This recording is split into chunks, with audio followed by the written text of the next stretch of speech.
Eh bien bonjour à toutes et à tous, c'est Charles de Point de vue de campagne, la chaîne où l'on parle d'agriculture, mais de l'agriculture d'aujourd'hui en perspective avec ce qu'elle était hier. Si ce type de sujet vous intéresse, abonnez-vous. Si vous avez apprécié le sujet, un petit pouce, ça fait plaisir et ça encourage. On passe de suite au sujet. Aujourd'hui, un sujet à part, mais pour traiter du hier, mais aussi du aujourd'hui. Le thème est la santé, mais la santé animale, en voulant insister sur le caractère incontournable de la nécessité de jouer collectif. L'épisode Covid que nous avons vécu nous a bien démontré l'importance qu'il y avait à gérer les flux des personnes, la protection contre la contamination par les gestes barrières et le recours à la vaccination. Eh bien, le succès de la lutte contre les zoonoses, c'est-à-dire les maladies qui sont globalement communes à l'animal et à l'homme, et au premier rang desquelles figurait la tuberculose.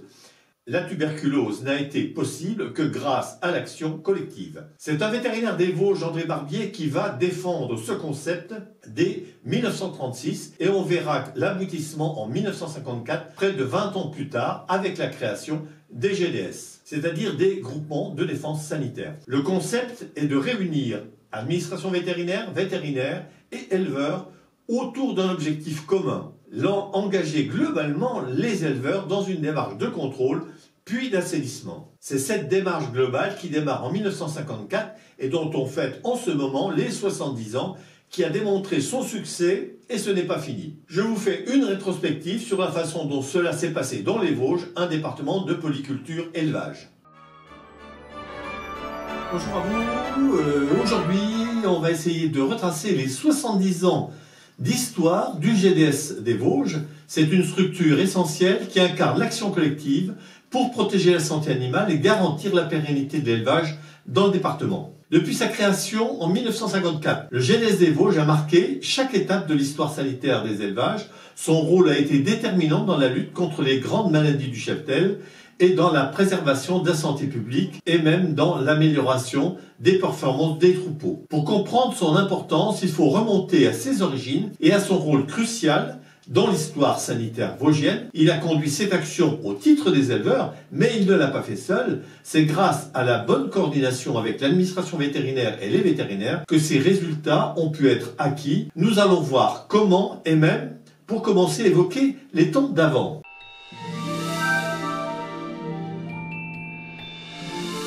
Au début du XXe siècle, la santé animale était avant tout une question de survie économique et familiale. Le cheptel représentait le capital vital des éleveurs. Dans les années 30, les Vosges comptaient 20 400 exploitations pour 130 000 bovins, soit une moyenne de 6,4 par ferme et 25 300 chevaux donc pour le département. Après la Seconde Guerre mondiale, la situation restait précaire. Les fermes étaient petites, l'attraction animale omniprésente et les éleveurs faisaient face seuls aux problèmes sanitaires. Face à cette réalité, un homme visionnaire, André Barbier, a marqué l'histoire. Né en 1885 à Darney, vétérinaire de formation, il a compris très tôt l'importance d'organiser les éleveurs pour lutter efficacement contre les maladies. Député des Vosges de 1919 à 1926, puis sénateur, président de la Chambre d'agriculture de 1934 à 1952 et de nombreuses autres responsabilités, il a milité pour une prophylaxie collective, convaincu que l'action individuelle ne suffirait pas. Dès 1933, il défendait l'idée de structures sanitaires organisées, mais ce n'est qu'après la guerre que ces idées prendront véritablement forme.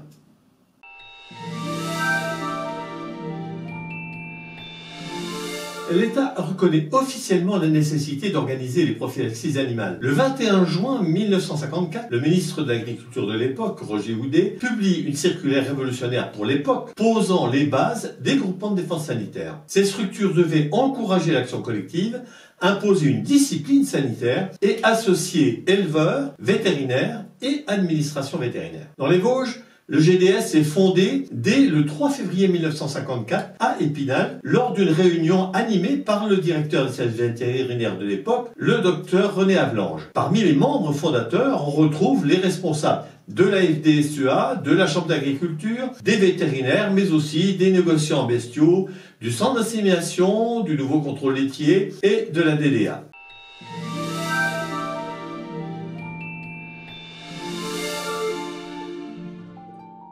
Il faut protéger les éleveurs, la population et les cheptels. C'est les prophylaxies d'État. Elles sont pilotées par l'État, mises en œuvre par les vétérinaires sanitaires et appuyées par le GDS et ses différents relais. Alors, tout d'abord, la tuberculose. Les premières mesures datent de 1933. La prophylaxie est volontaire mais subventionnée avec attribution des patentes sanitaires. En 1955, 10% des cheptels vosgiens étaient infectés. C'est le début de l'application de la règle des 60%. La prophylaxie est rendue obligatoire en 1965 et nécessite des contrôles par tuberculination avec marquage, abattage et désinfection. Grâce à ces efforts, le département a obtenu le statut de département indemne vers 1980. La brucellose, elle est présente dans 50% des cheptels français. En 1965, la prophylaxie était volontaire. Cette maladie représentait un danger économique et sanitaire pour les éleveurs. La prophylaxie devient obligatoire en 1975. Les campagnes de dépistage et d'abattage ont permis aux Vosges de devenir indemnes en 1991. Ces bons résultats ont permis une dérogation aux prophylaxies et au contrôle à l'introduction une dizaine d'années plus tard. La rage. Dès les années 70, le département est confronté à la rage transmise par les renards. Elle arrive par le nord-est du département. La vaccination des bovins liée à la fièvre afteuse protège les bovins et les éleveurs. La vaccination orale des renards commence en 1986 et en 1998, la maladie sera finalement éradiquée. La leucose. La lutte contre la leucose, une maladie à virus dont le taux moyen en France était estimé à 2% en 1982. Par contre, l'Est était très touché. La région a bénéficié d'un soutien important de l'État et de la région en 1986 via le plan Guillaume, à l'époque ministre de l'Agriculture. Les efforts conjoints ont permis de rendre le département indemne, renforçant ainsi sa compétitivité, notamment sur le plan génétique. Le SB ou encéphalie spongiforme bovine, une maladie à prions qui est aujourd'hui du passé, mais qui a entraîné l'abattage de 1600 bovins avec pour 9 élevages, 5 abattages totaux et 4 abattages partiels. La fièvre afteuse. Cette maladie virale très contagieuse qui coûtait des millions à l'élevage français depuis des siècles a été maîtrisée grâce à la vaccination dès 1961. Le territoire étant assaini, elle est devenue interdite en 1991 en France et en Europe. Face à une épidémie importante en Angleterre en 1992, les GDS créent le Fonds fièvre afteuse qui évolue en FMGDS. Les mammites, c'est un enjeu majeur pour les Vosges, département à forte tradition fromagère. Le GDS a mis en place des campagnes de prévention et un service contre le machine à traire. Un comité technique mammite va encadrer cette action dans les situations critiques à partir de 84-85. C'est largement le contrôle cellulaire individuel sur les vaches en contrôle laitier, plus le travail sur la sélection génétique qui ont largement permis d'améliorer les choses. L'activité contrôle machine à traire, avec ses 4 techniciens, sera filialisée en 1985 avec la création d'un pro et service. L'hypodermose bovine ou le varon, un programme national compliqué à l'initiative des GDS qui a permis d'éradiquer une espèce de parasite qui avait un gros impact de santé sur tous les bovins de première et deuxième année de pâture. Les plus jeunes éleveurs n'ont même plus le souvenir de ce que ça pouvait être.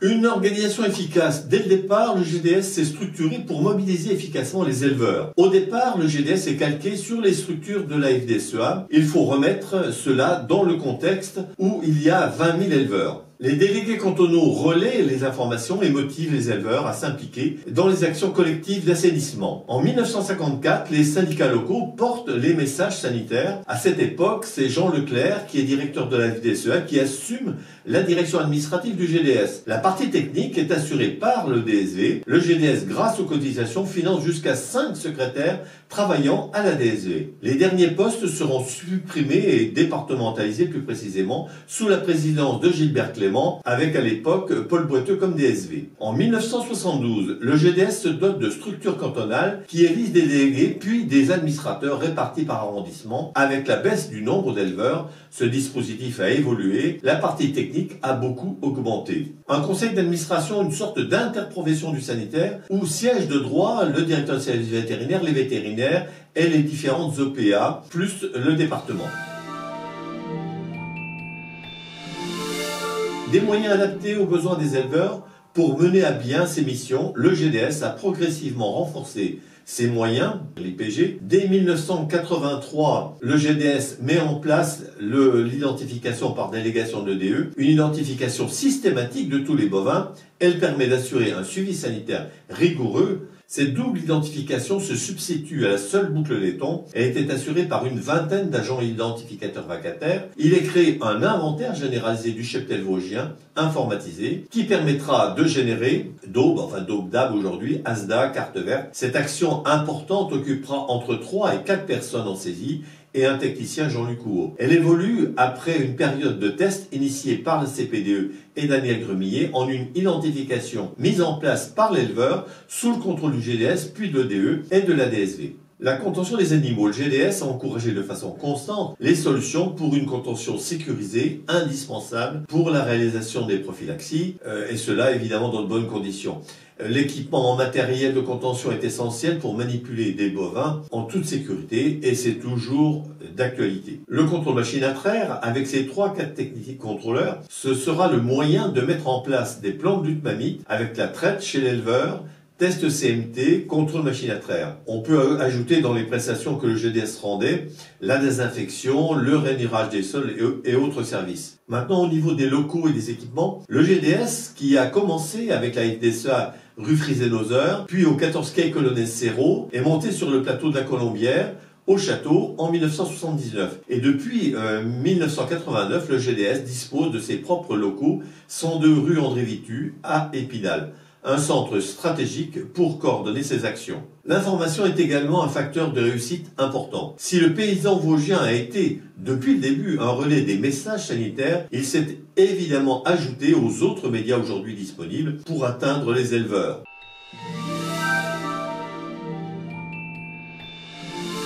Les maladies animales ne respectant pas les frontières administratives, conscient de cela, le GDS des Vosges a été un acteur pionnier dans la coopération régionale et interrégionale. Dès 1989, il initie la création d'Eurosanitaire, une structure regroupant 17 départements du Grand Est. Cela devenait le pendant sanitaire d'Eurogénétique qui venait de démarrer. Cette collaboration régionale a permis d'harmoniser les actions sanitaires, notamment pour les maladies comme l'IBR ou la BVD, et même de coordonner l'action au niveau du programme Varon. Cette collaboration s'est avérée cruciale pour améliorer l'image de la région et renforcer la compétitivité au niveau notamment de la vente de génétique sur le plan national et même international. Cette création avait été précédée quelques années auparavant par la création de la FR GDS Lorraine, qui allait devenir l'interface de la région Lorraine, du contrôleur général des services vétérinaires et des différentes structures agricoles régionales et des interprofessions. Ce niveau était important pour mettre au point les actions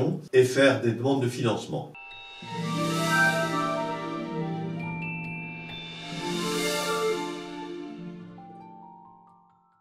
Il faut répondre aux maladies qui émergent avant d'attendre leur développement. Les maladies néonatales qui affectent les jeunes veaux. En 2006, on estime que 1 veau sur 6 meurt avant un mois. L'action va porter d'abord sur la formation et puis des aides au diagnostic, la visite de techniciens sanitaires. Dans le domaine des boiteries, favorisé par l'évolution des bâtiments et des systèmes d'élevage, en ce sens, une étude d'enquête épidémiologique va permettre de mieux cerner les facteurs de risque et les voies de progrès. La filiale va aussi contribuer fortement à la mise à disposition de pédiluves bovins, des divers produits d'hygiène, formol, sulfate de cuivre, etc.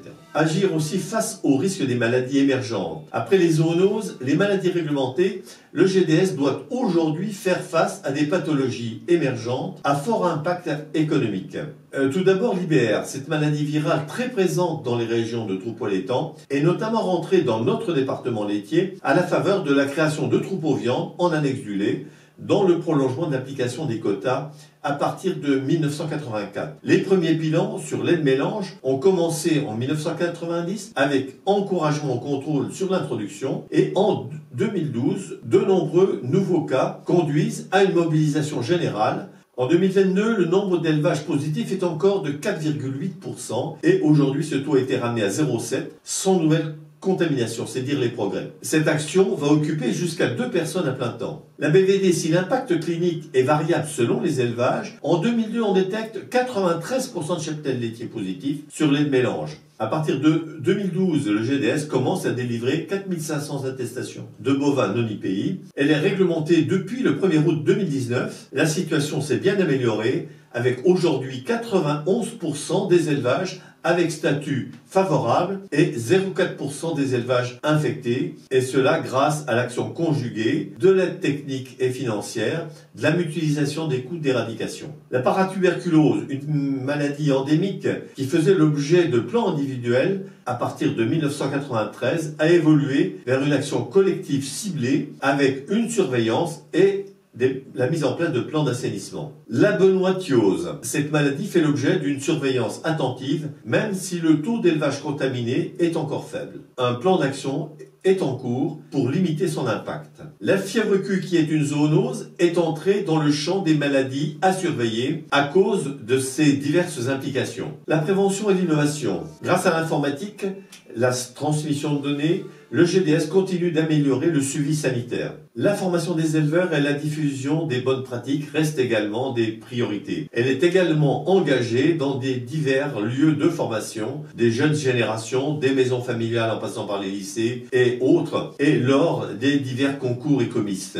Cette action pédagogique a porté surtout sur les principaux facteurs de sous-performance que sont parfois l'alimentation et l'abreuvement, les bâtiments, le milieu et l'hygiène et la conduite d'élevage. C'est ces différents paramètres qui entrent sous le terme global de biosécurité. Le diagnostic global de troupeau est une démarche multifactorielle et dans ce domaine, on retrouve sur les bâtiments d'élevage le bilan d'ambiance, les diagnostics électriques. Sur l'eau et l'abreuvement, on va retrouver donc les diagnostics et des propositions de solutions. Concernant la remontée des informations d'équarrissage, là aussi on a une précieuse source d'informations utiles pour une intervention en élevage.